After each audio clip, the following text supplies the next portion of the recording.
Alright, so here we are, about to do part 2 of saying goodbye to the summer garden.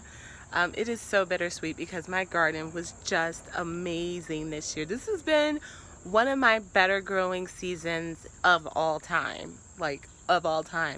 And I'm really proud of what I've done here. It breaks my heart to have to pull these tomatoes out, but if I want to do a fall winter garden so I could be harvesting greens and collards and mustards and all that fun stuff over the fall and winter, then I'm gonna have to pull these tomatoes because I need those containers. I got nowhere else to put it, and breaks my heart, but I gotta do it. And I was gonna do it 2 weeks ago, didn't happen. A week ago, didn't happen. This week, we are now at like 36 days left, like I said, in the growing season, and I can't wait any longer. I have to do it this week.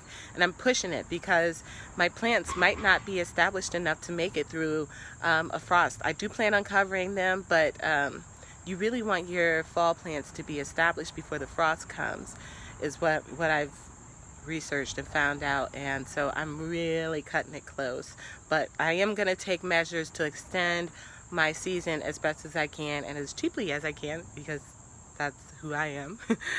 But so here, let's get into part 2. Okay, so here I have in this container here, this is got some purple lady bok choy in the bottom, which is doing great. I don't know why that little guy was such a straggler, but he's there. And then there's one other plant over here of the purple lady bok choy. And then growing big and tall all around it, which was supposed to be a bush variety, and it's slowly becoming a trailing, like a vining one, is a dragon tongue bush bean. And I harvested my first ones, I think 2 weeks ago. But aren't these just beautiful? So I planted 4 plants thinking that would be enough for one person. It is not. I should have planted, I'm going to say, like 12 plants in order to get the kind of harvest I need to get meals out of it. Just speaking for how much I would eat these. So I know, so next time, definitely do more than 4 plants for one person. If I want to get enough beans to do like meals out of. As it stands, I probably get, every time I harvest, I probably get about 10-15 beans, which isn't much. So I just eat them fresh for breakfast. I haven't even cooked them yet because I just don't have enough of them to cook. So learned something there. But look at how pretty the flowers are. Aren't they gorgeous? That becomes this. So I'm not sure how long these are going to last into the winter. This is my first try with this. I've never grown beans before at all, and so we'll see. I'm glad I planted them as early as I did because I got to try some. I don't know how they're going to stand up to the fall, so this is all new to me. But if you're up for the challenge, stick around, watch me help this live or die. Basically. So here, this is going to kill me, and this is why. This is like Barry's crazy cherry. Oops. Look at all these cherry tomatoes. Oh my god. And I gotta pull. I don't know, I might not pull this one. I mean, this one's in the trash can. I might go ahead and top this one off. I'll say that. I'm not going to pull this one. I'm just going to top it off, which I don't even know where the top of it is because it fell over a couple of times in a couple different storms. So I think this might be one of the tops. You know what? I don't know where the top is. I don't know. I'm just going to start cutting the tops off of a lot of these branches. And in doing so, my understanding is that the plant will then take the focus off of the growing leaves and stuff like that, and then focus on ripening the fruit that's already on it. That's what I read. I don't know if that's true. I'm gonna find out. You know, I'm learning again. Don't assume that what I'm telling you is right. I am researching and then applying some things, not applying others. I don't know. It's my garden experiment, I guess. But we do have some yellowing leaves coming in on this, which is not unusual for this time of year, especially this old of a plant, and in a container no less. So, but on the whole, I am not mad at this beauty. I'm really not. I will say this, and I want to point this out for myself. We got recently, I don't know, 4 straight days of rain. I would say half of the tomatoes that were on the plant that were in the ripening stage at the time split. So this, as much as I love this plant, these tomatoes split so easily. Look at this. Is that not a perfect specimen? Oh, you're a beaut. And you're going in my mouth. Seriously. No, I'm not getting rid of this plant. I can't do it. I can't. Look at all that up there. No, I can't do it. Look. No. You're staying around. I can't do it. I can't. Oh my God. This is so good.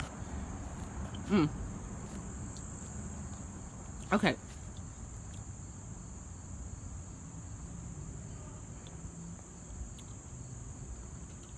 So, that big beast, that Barry's Crazy Cherry Tomato, is staying. We're gonna chalk this up to an experiment. We're not gonna say that it's because I'm greedy and I want all of my cherry tomatoes because they taste so gosh darn good. We're gonna experiment, see how well this does in the fall, or if I could figure out a way to extend the growing season for this. But this is huge. I mean, look at this thing. It's taller than me, or it's wider than me. I don't know how I'm gonna protect this thing. I don't know. Moving on.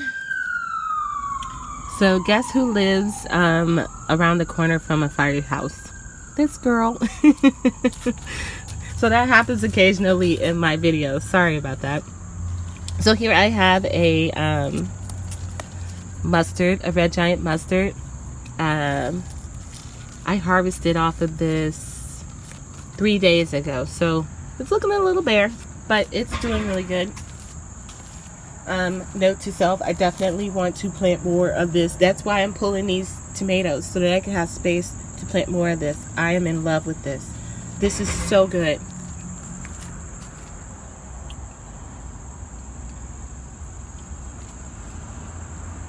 I know what you're thinking. You're really gonna say goodbye to these. Yep, I am, especially this one. This thing, and it looks great now, which is the ironic part, has been broken, has been gobbled up, has been attacked, has been knocked over in the weather. I mean, this thing has just been through the ringer, and it kept producing, and then something would happen, like the cats would knock it down and all the fruit would get knocked off, or the one time the storm got a hold of it, knocked it down, all the fruit got knocked off. It looks great for what it's been through, but it's time to go. It is way too, it's too early in the tomato stage. There's no way I'm going to be able to do anything with this. So this one's definitely going.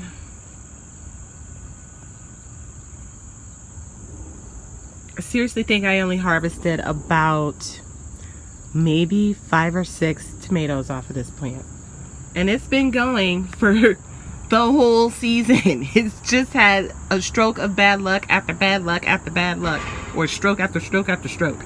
It was all bad. So I'm pulling it and I'm planting some greens in there. This is really what's gonna kill me. No more flowers, you guys. I don't see how I can pull these plants. Well, this one's staying because that's the peppers. But like, this one here. I can't keep this one because I don't know how I'm gonna take that out of that planter take that tomato plant out of that planter without damaging the zinnia. So I'm gonna be losing that plant. Let me step back so you can see. I'm gonna be losing that plant for flowers, and that blows, but that's okay. I mean, that's where we are in the growing season. So wow, I got a lot of flowers off of it, and so I'm happy with it. All right.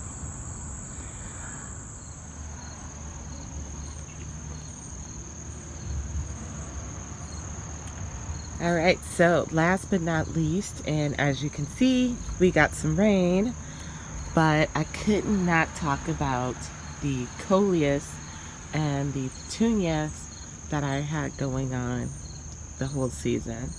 I started this originally in the AeroGarden. It was from an AeroGarden pod, and it did great. Once it got big enough, I moved it outside into this container.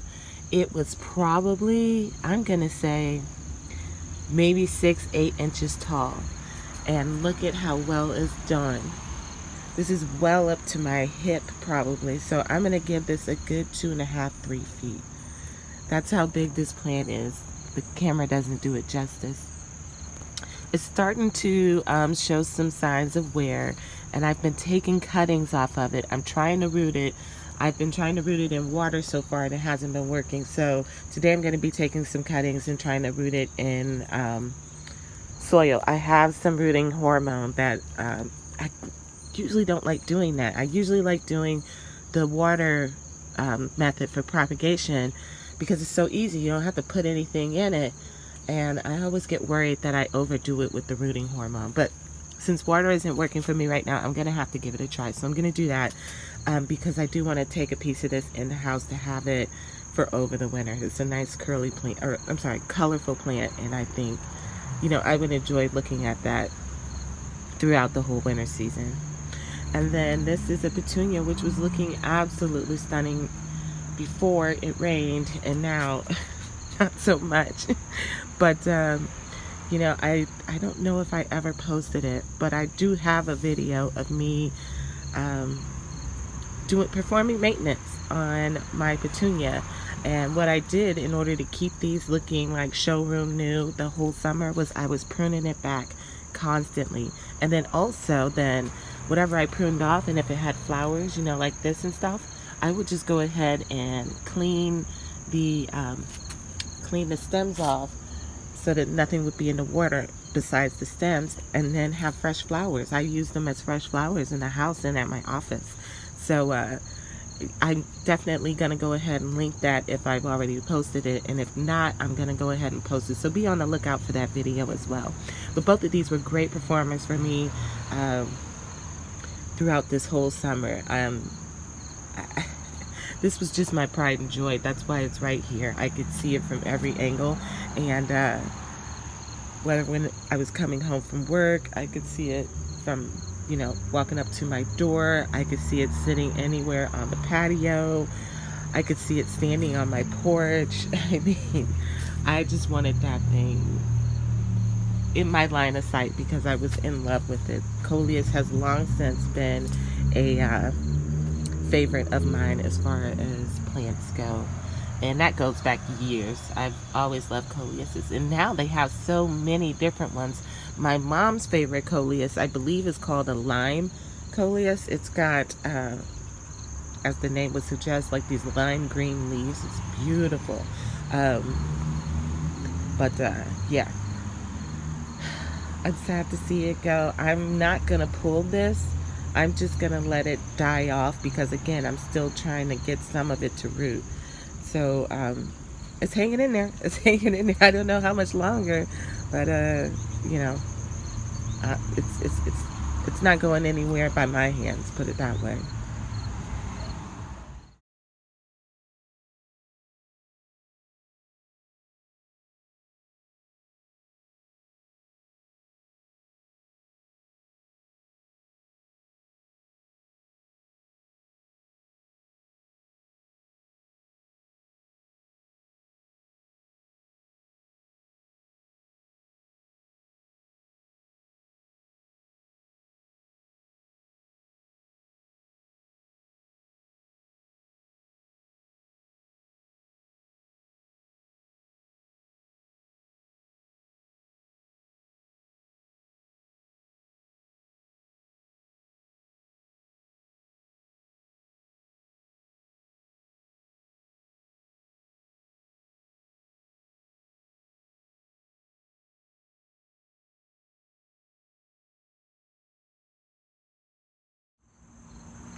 All right, you guys, so that is it. That is my saying goodbye to the summer garden, the tomatoes at least, and some other things. It's got to be done. It's got to be done. I got to get out of here, though. I don't have time to keep talking. I'm sure you guys are sick of hearing me anyway. But my honey's on his way. We got some stuff to do. It's Saturday. We got some things to do, and I can go with him. So I am gonna sign off here. I will let you go, and I will be back though shortly so you can see how my greens and collards and mustards and beans and peas and all those things that I plan on planting, how those are going, and if I can get those to hang on tight until the fall and get established enough so that they don't die from the cold. And you can see what I end up figuring out to try to cover these plants up to extend my growing season. So there's a lot coming up still. There's going to be plenty more gardening going on. So, you know, don't run off just yet. Stick around. Stay with me. And wish me luck. Have a great weekend, everybody. Until next time. Bye.